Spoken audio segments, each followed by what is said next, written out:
Hola, soy la Basmati, de nuevo con vosotros. Hoy un poquito más tarde porque se me ha hecho tarde por una serie de circunstancias. Estoy desmontando la casa de mi madre, que es eterna, eterna. Bueno, hoy os voy a hablar de la nueva construcción que se hace en Alemania, el nuevo tipo de arquitectura que tiene repercusión mundial, hasta pasados los años 60.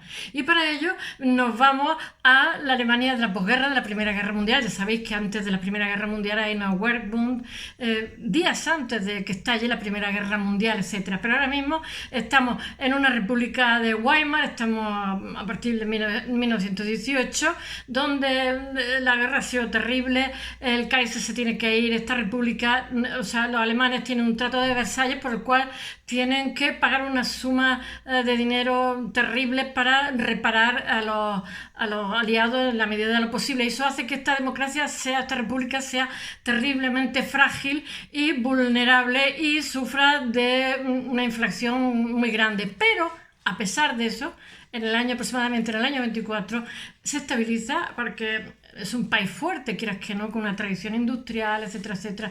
Y la gente miraba el futuro esperanzada, a pesar de que la sociedad estaba polarizada entre comunistas y nacionalsocialistas, etcétera, etcétera.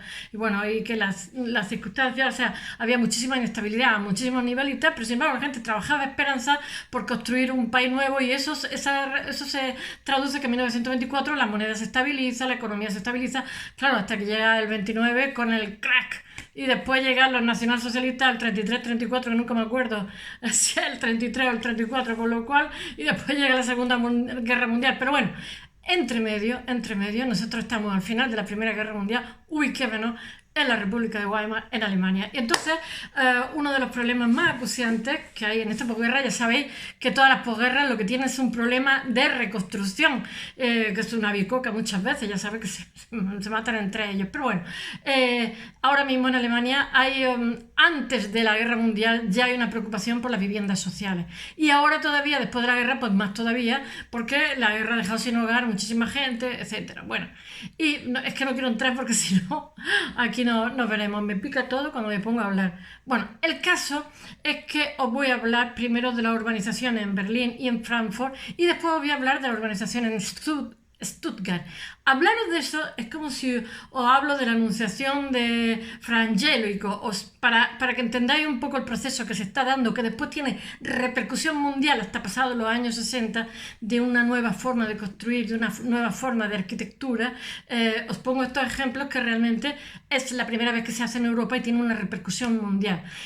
Son ejemplos sencillos para los cuales se puede vislumbrar claramente cuál es el proceso que hay de después de la guerra hasta nuestros días, cómo esa modernidad internacional, esa forma de construir cubos blancos, sobrios, etcétera, que se construyen barrios, que se construyen urbanizaciones, acaba trascendiendo la frontera alemana y se convierte en un fenómeno mundial. Entonces, pero esto empieza aquí, en realidad no había empezado aquí, es una sensibilidad al momento, bueno, o sí había empezado aquí, porque también está la ciudad de jardines inglesa, etcétera, etcétera, pero esta urbanización masiva de miles de casas como vivienda social y después una segunda tanda que hace Mies van der Rohe en Stuttgart, ya que no son tan sociales porque está en el plano, está en la habitación de la criada, pero bueno, es como una especie de clase media.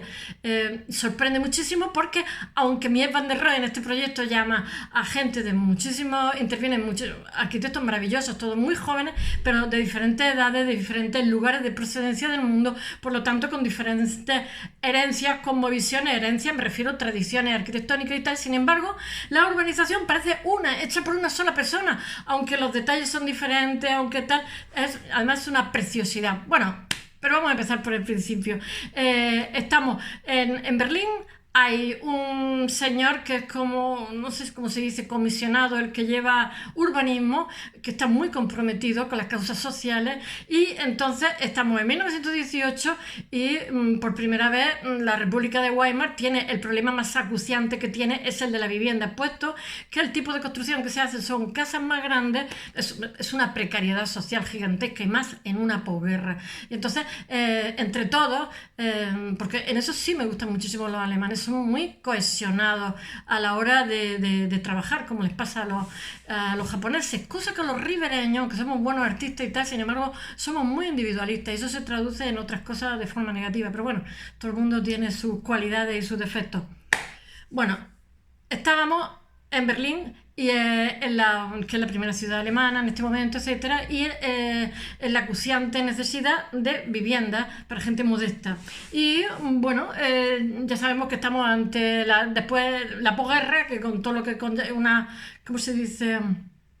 Una democracia vulnerable y bueno, estos primeros intentos de reforma, de construcción de viviendas sociales, porque es que resulta que existía un tipo de, como pasan aquí en España en determinada época, como una especie de corrala donde la gente, que eran como patios oscuros, poco saludables, y viviendas en las cuales compartían varios inquilinos las viviendas, y bueno, entonces se generaban unas bolsas de pobreza espantosas y están intentando todos luchar contra eso. Y eso lo llevaban especuladores que aprovechaban una casa, se la alquilaban a varias personas, y bueno, esas personas no había forma de que arrancar, ahí también se constituía en un problema social. Y entonces esos patios húmedos y mal ventilados y esos especuladores lo que hacen, como si dijéramos desde el poder, es crear una vivienda social y crear miles de viviendas sociales. Estamos hablando de los años 20.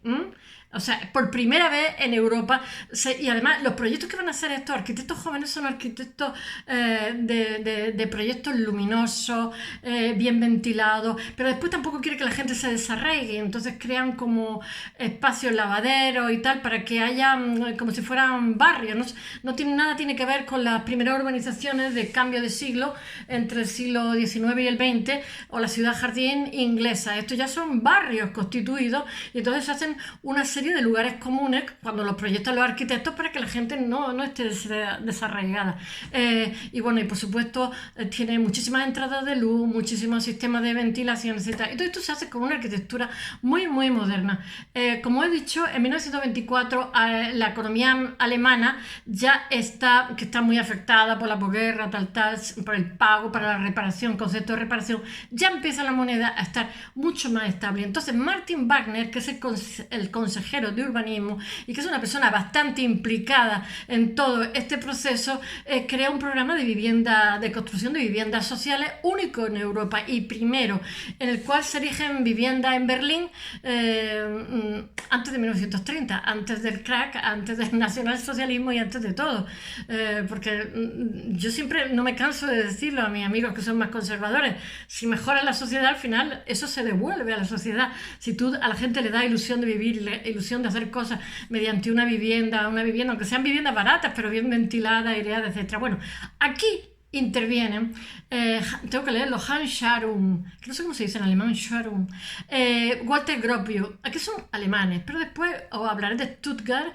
que son extranjeros, y además están observando Le Corbusier, infinidad de arquitectos extranjeros están observando este fenómeno, están fascinados por las repercusiones y por la conciencia social, por decirlo de alguna forma. Ya sabéis que en estas fechas de poco que ha sido la Revolución Rusa, y eso también estamos en una parte todavía de la Revolución Rusa como si dijéramos romántica, todavía no llega Stalin para estropear las cosas. Entonces, pues esa sensibilidad social se traduce también en otros países que luchan por una sociedad más equitativa, donde el mal reparto de las rentas se equipare para que podamos mirar el futuro esperanzado. Bueno, entonces, como he dicho, Sharon, Walter Gropius, Ludwig van der Rohe, etc., Bruno Taut. Un día os tengo que hablar de Bruno Taut o de Marcel Breuer, que me parecen maravillosos.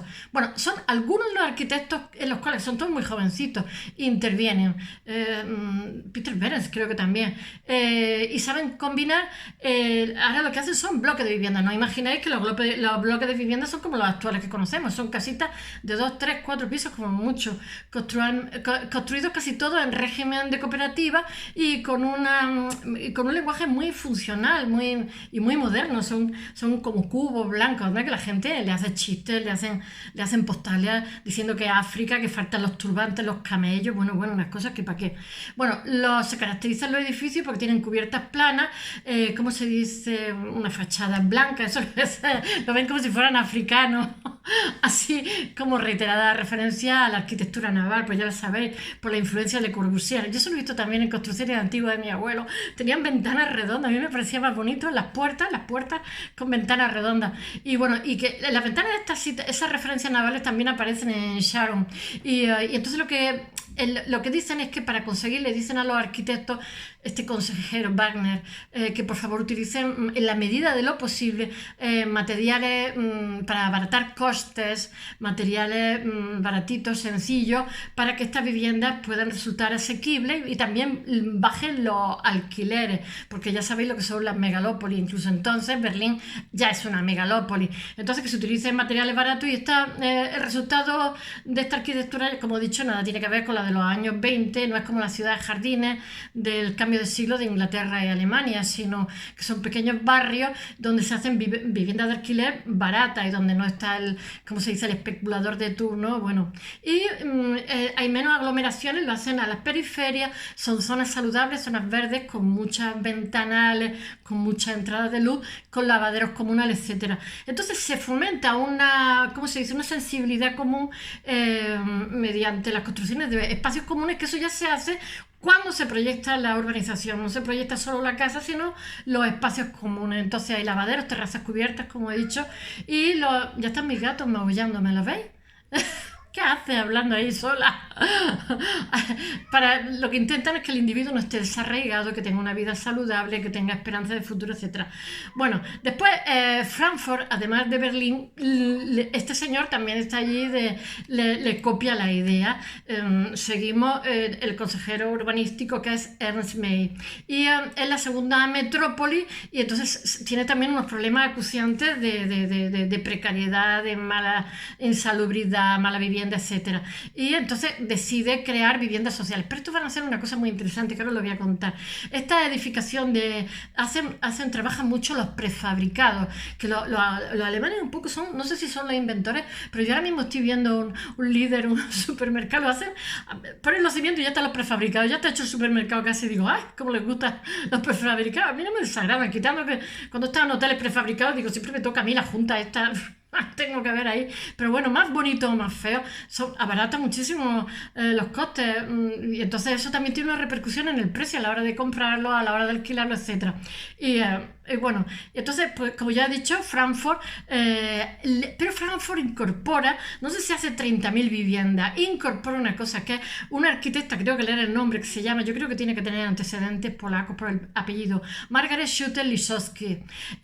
Crean las cocinas que conocemos actualmente en 6 metros cuadrados, entonces para que las amas de casa que ya se están incorporando a la vida laboral y tal, puedan tener en un espacio relativamente reducido pues el fogón, lavadora, en fin, montones de cosas. Y entonces cuando crean las casas, que no son casas con pocos metros cuadrados, con viviendas sociales, etcétera, etcétera, ya está la cocina que conocemos actualmente. Ella estaba enamorada del comunismo, estamos hablando de pocos años después de la Revolución Rusa, y entonces estas cocinas son la primera versión. Además hay unas fotografías, son preciosas, las primeras por módulos, como las conocemos ahora mismo, son las primeras cocinas modernas empotradas, posteriores, y bueno, en 1930 se hacen 10.000 viviendas que llevan ya sus cocinas incorporadas con los módulos como los conocemos ahora mismo. En 6,5 se meten en 6,5 metros cuadrados y tiene todo lo necesario para una cocina funcional, desde el fregadero hasta el fogón, etcétera.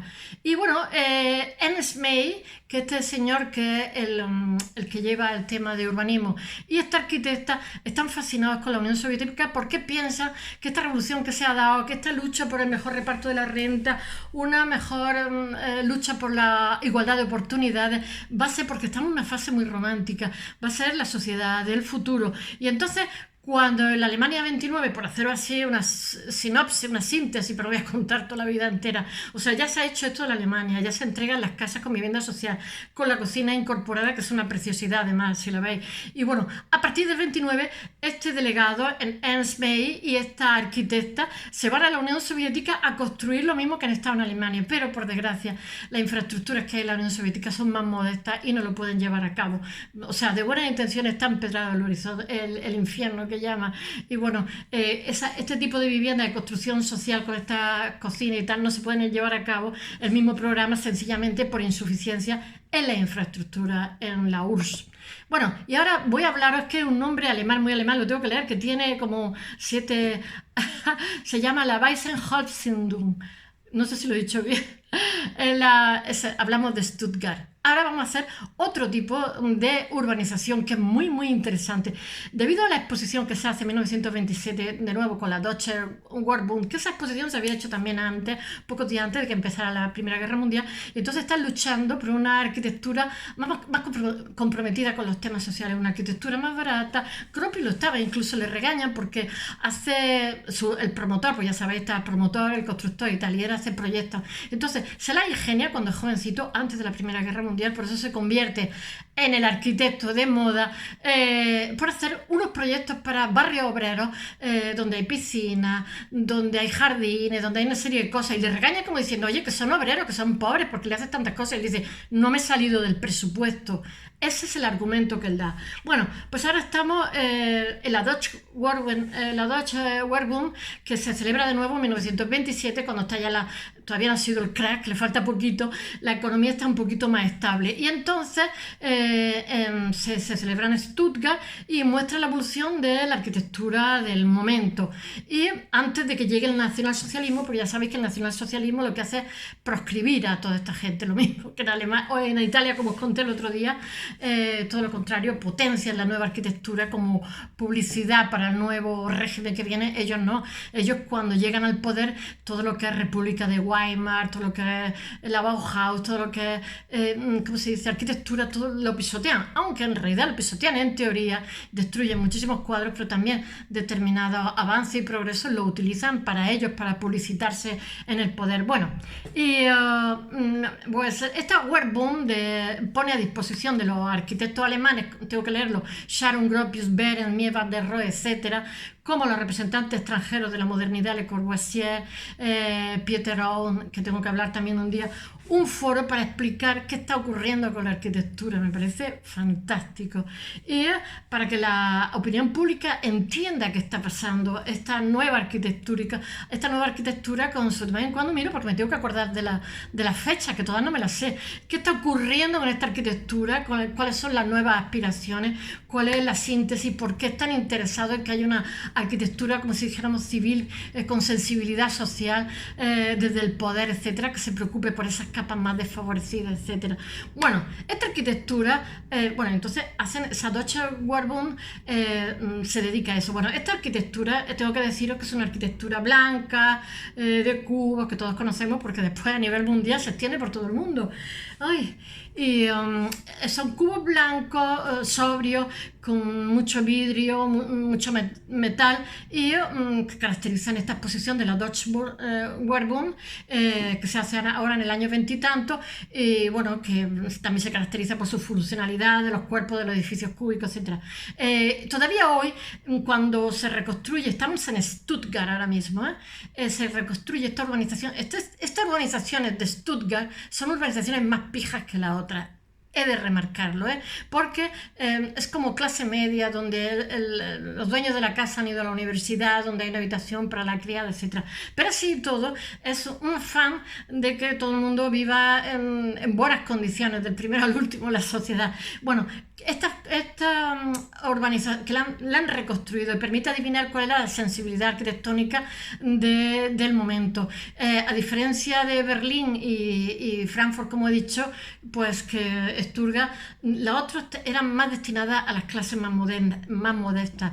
Estas ya consideran que el ocupante va a ser una clase media.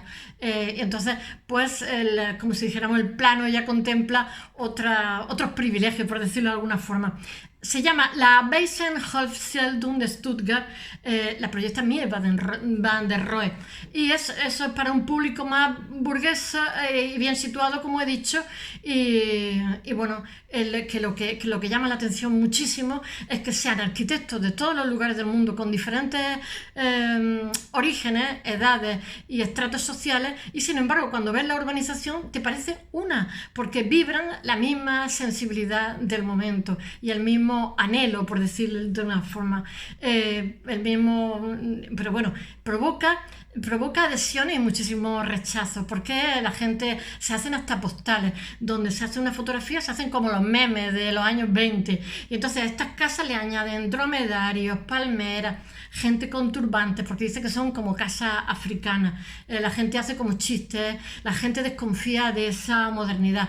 Y bueno, a pesar de los, como he dicho, de los muchos arquitectos de diferentes orígenes, la Weissenholzheldung pues constituye un grupo homogéneo. Y que no sé qué más deciros también.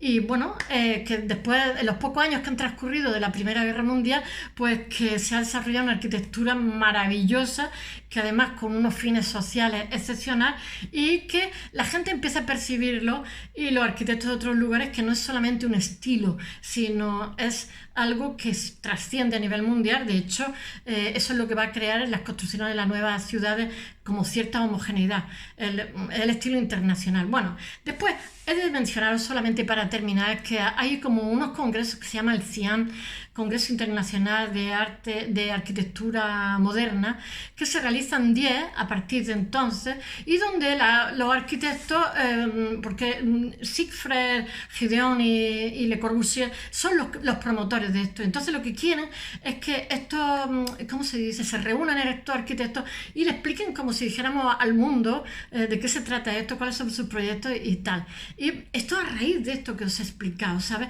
de esta arquitectura moderna, para que haya un vínculo entre la sociedad y lo que se está construyendo, no haya como una especie de autismo en donde uno hace unas cosas y los otros no entienden. Entonces lo que se crea es como una especie de foro donde se reúnen arquitectos modernos de todo el mundo. Y esta forma de construir, bueno, he de deciros que en esos foros pues están Walter Gropius, están todos los importantes, son solamente 10 veces, y incluso en los años 50 y tal. Y todo lo que desarrollan sus ponencias pues es la nueva ciudad, la vivienda social, la arquitectura racional, etcétera. O sea, las demandas que está viendo la sociedad y la sociedad que viene, la sociedad del futuro. Y todo esto perdura hasta los años 60. Y bueno, todo este estilo internacional de arquitectura pues se extiende por todo el mundo, que son cubos de hormigón, acero, vidrio, y unifican un poco el aspecto de las ciudades.